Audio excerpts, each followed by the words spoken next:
I can't believe I have to go back in the closet for this. Hi there, and welcome to the very first episode of Upside Down and Back to Front. Today I will be talking about what it means to be transgender and sharing my own story.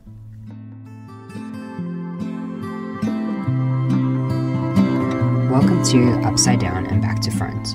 I'm your host, Keegan. I'm a young transgender person from South Africa who is passionate about helping others. On this podcast, I will talk about being transgender, my journey, neurodivergency, as I am autistic, and bring in others to share their experiences. This is a safe space for everyone, so please stick around. What does it mean to be transgender? Well, let's start with looking at the Google definition. It says, denoting or relating to a person whose gender identity does not correspond with the sex registered for them at birth. For example, a transgender activist or author. It's not a bad place to start, a bit wordy though. To me, being transgender means that I identify, or feel, different from the gender I was marked as when I was born. We can think of transgender as an umbrella term, because it relates to anybody who is living as a different gender to what they were assigned when they were born. Now, you may have heard of terms such as trans woman or trans man. These would fall under the transgender umbrella. My intention today is to define these terms, as well as a few others, in a clear and easy to understand way, as well as to provide a bit of background on my own journey as a transgender person. Let us look at terms that are used when talking about gender. Perhaps the best place to start is to explain the difference between sex and gender. Sex, also known as biological sex, is what you were assigned at birth. It's when you were born and the doctor looked at you and decided if you were male or female. I would also like to note that intersex people exist, but as it's such an important topic, I feel like it deserves its own episode and I will not be going into detail here today. This decision is based on your sex characteristics. These include your reproductive organs, your chromosomes, and your hormones. Gender, on the other hand, is an internal perception of who you are. It's your sense of being male, female, or something else. It's often the case that the two match up. Someone's sex, what they were assigned at birth, for example, is male, and their gender identity, what they feel they are, is also male. This is called being cisgender. Despite what many people think, it's not a derogatory term. Cis, spelled C-I-S, comes from the Latin prefix meaning on the side. That's for someone whose gender stays the same. For those whose sex assigned at birth does not match their gender identity, as you've seen, we use the word transgender. This comes from the Latin prefix meaning on the other side of, someone whose gender changes. Some examples include a transgender man. This refers to somebody who was assigned female at birth but identifies as male. That's me. Also used are FTM, stands for female to male, trans guy, trans man, trans boy. You get the idea. A transgender woman refers to someone who was assigned male at birth but identifies as female. Also used are MTF, male to female, trans girl or trans woman. Another word you may have or have not heard used is non-binary. A non-binary person is someone who does not identify fully as male or female, regardless of the gender they were assigned at birth. So now you have a bit of an understanding of sex characteristics and gender identity, as well as a few examples. Let us look at gender expression. Gender expression has to do with a person's appearance, personality, and behaviors that are thought of culturally or by society as stereotypically male or female. It's important to note that this can differ from culture to culture, and a large part of it is based on stereotypes. Someone's gender expression does not determine their gender identity. You can have someone who is male, who behaves in a quote-unquote stereotypically feminine way. That does not make him transgender. Some people are gender non-conforming. That means they don't act in a way that is typical of their gender. Gender expression is really just that, a way to express yourself in a way that makes you happy. And if you stop and think about it, the majority of people do not act 100% stereotypically male or female. We all have mixed interests, and that's perfectly okay. Transphobia or homophobia. This is the discrimination of someone based on their perceived sexuality or gender identity. Someone does not need to be gay to experience homophobia, and someone does not need to be trans to experience transphobia. They just need to be perceived as. Now, that is most of the terminology you will hear in the news or from people talking about this topic. But in order to have a deeper understanding, next I want to cover some terminology that's a bit more specific to trans people in our community. My thinking is that if you come across a person using these words, you can have a better understanding of what they may be talking about, and it might make a conversation go easier. So, let's begin. Misgendering. That's when someone either accidentally or intentionally uses pronouns or gendered terms that don't match a person's gender identity.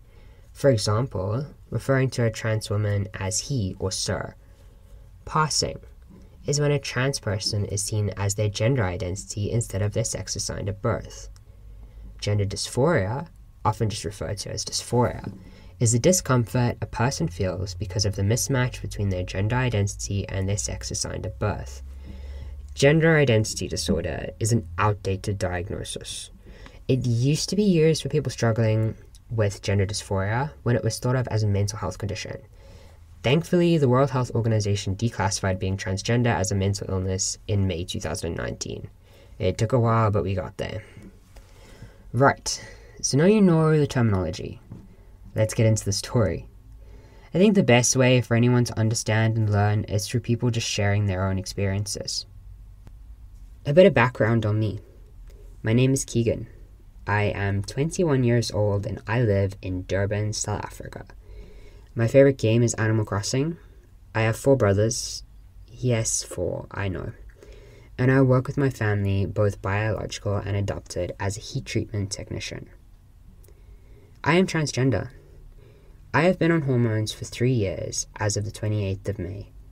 I've navigated the legal system to change my name and start the process of changing my gender marker. I've spent more time at Home Affairs than I would care to admit. Over the years, I've come out to dozens of people. I've worked with my local LGBTQ support group, and I even performed an original song at Pride. The reason I'm telling you this is because I want you to know I've been where you are. I know how hard this journey is, and I'm going to do my damned best to provide you as much support as I possibly can. After all, who better to provide resources than someone who's done it already? So, let us start at the beginning. I was born on the 26th of December 2001. I was actually in the local paper that year because they didn't have any Christmas babies. I suppose the 26th is close enough. My mom jokes I wanted to see what I was getting for Christmas. That might be true. I was born a girl. A little early, but perfectly healthy. My family was delighted, especially my dad. It was a family of boys all the way. I was his 3rd child, and he had always wanted a girl. Sorry about that one, Dad. Jokes aside, my childhood was pretty normal. I think there's this misconception that trans kids show signs from day one. That's the idea a lot of us have in our heads. A magazine article we saw somewhere of a 2-year-old born a girl saying, "Mom, I'm a boy." And while this does happen, it's not nearly as common as the media would lead you to believe. My experience, and the experience of many trans people I know, is that our early childhood was fun. A little awkward at times, but mostly fun. For a lot of us, the issues began to hit once you get out of that early childhood era, where I feel like a lot of us are pretty androgynous anyway. I mean, I was. And into that later childhood, preteen era. Now, this is where gender becomes more obvious. Gender roles become more entrenched, and the dreaded puberty is on the horizon.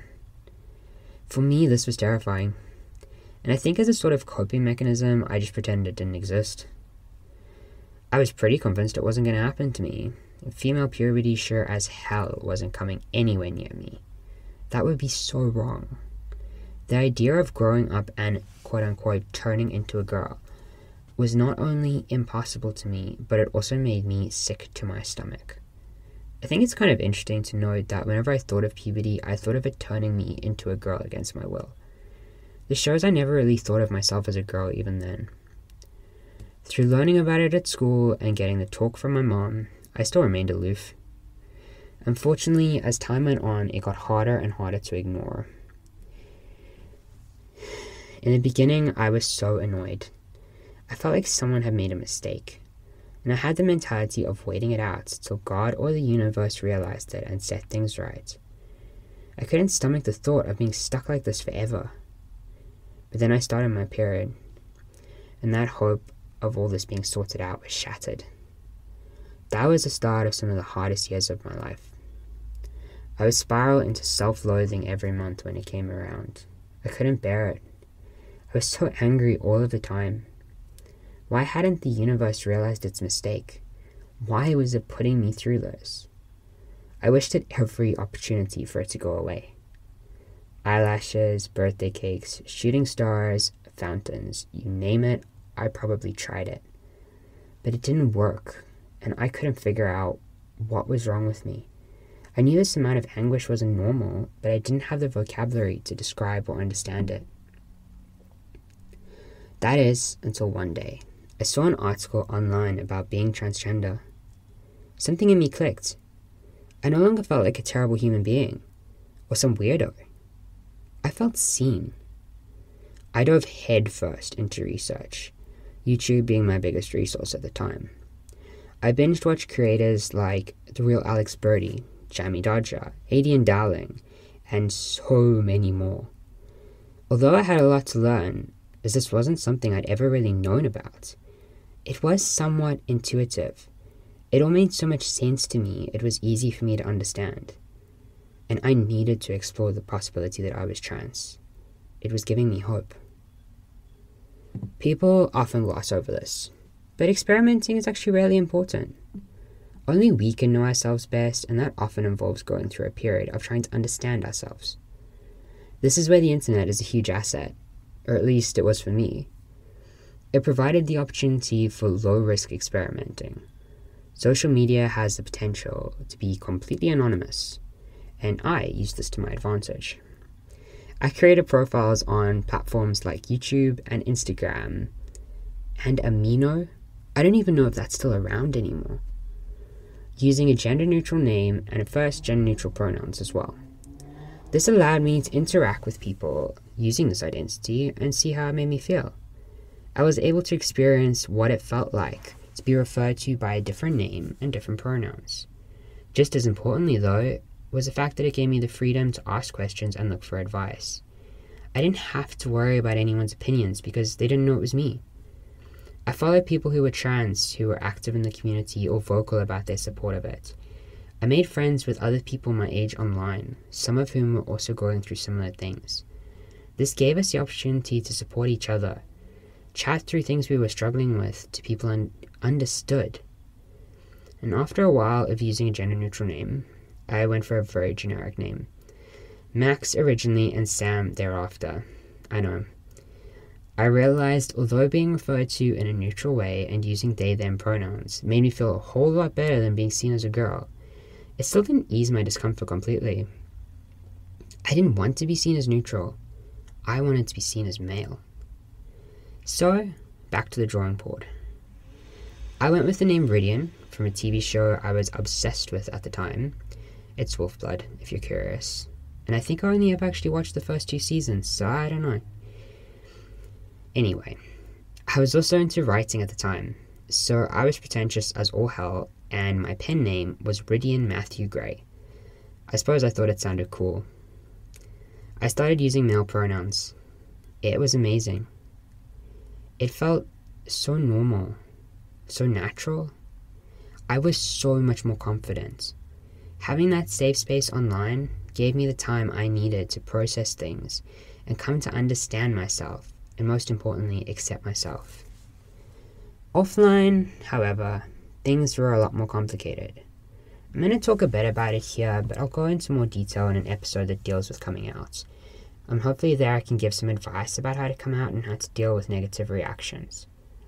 So, I came out to my parents when I was 13, in September 2015. I really struggled, and I don't think I did the best job explaining it to them. They were supportive, but had some reservations. And although looking back now, I can understand their reaction better, at the time it was really difficult for me. Now, almost 8 years later, they are extremely supportive and some of my biggest allies. My mom actually edits these scripts. Hi, Mom. The reason I mention this at all is because I know how hard it is to come out and have to manage other people's feelings as well as your own. But the chances are at that time, you are the expert. You are probably 10,000 steps ahead of them in knowledge and understanding, and it might just take them a bit of time to catch up. I know this is frustrating. My parents and I had many ups and downs, but they cared and they wanted to understand. And that's the most important thing. If the want for them to understand you is there, they'll get it. If it's not, they probably won't. Love is not enough in this instance because it might just be the case that they love a version of you, not who you really are. Someone I know, you see, her mum says she loves her and doesn't want to hurt her, which she might believe is true, but she doesn't even try to understand. In the 5 years we have known each other, her mom has never stopped misgendering her or using the wrong name, or even tried. So yes, sometimes love isn't all we need. We need understanding too. But with both, I think we can overcome most barriers. If you want to get a feel for how much of an impact support can actually make, let me give you some statistics.